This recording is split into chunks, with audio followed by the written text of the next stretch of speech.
c'est à une vingtaine de kilomètres de Saint-Lô. Mes parents tenaient, nous étions une famille de 7 enfants.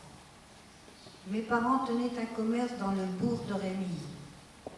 Mon père avait un grand garage à 600 mètres de la maison familiale.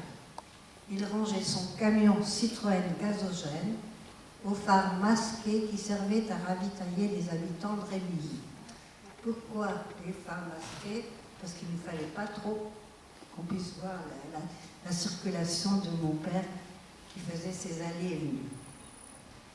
Il avait mis au point lui-même une combustion au gazogène avec des bûchettes de bois qu'il rangeait en tas dans son garage, ceci afin de pallier au manque d'essence.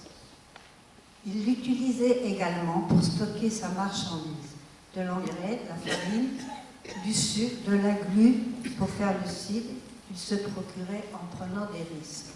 Ça veut dire sans que les Allemands puissent le voir. Il y rangeait également ses outils, tout le matériel de mécanique, car il était mécanicien très ingénieux. Il avait un atelier, en plus de son garage à Rémilly, à Montreuil-sur-Lezot.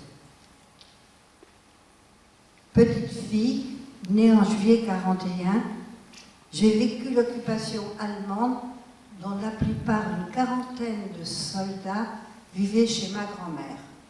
J'insiste chez ma grand-mère parce que j'en parlerai plus tard. Ma grand-mère disait que ces derniers n'étaient pas là de leur plein gré. La famille, à cette époque, avait de bons rapports avec eux.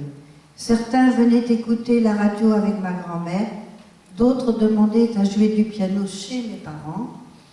Ma grand-mère, vacante à ses occupations, allait, venait dans sa cuisine, où étaient installés des officiers allemands, avec leurs grandes cartes sur la grande table de cuisine, et ma grand-mère de leur dire, les officiers allemands de leur dire, mais madame, vous voyez bien que vous nous gênez.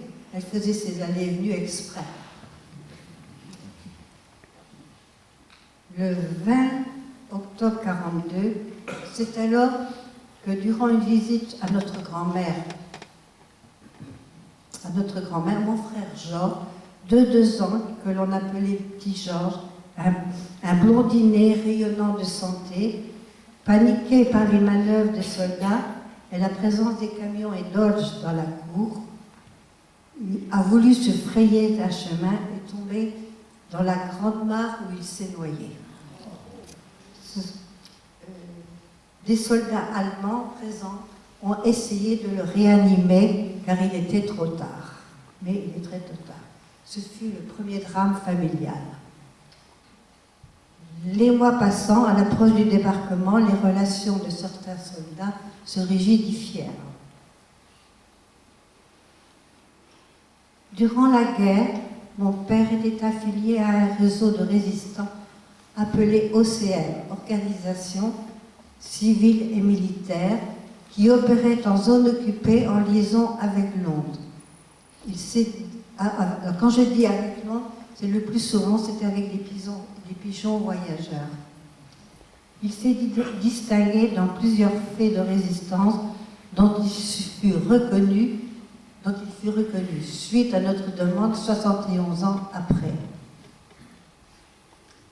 On peut demander la vidéo, s'il vous plaît.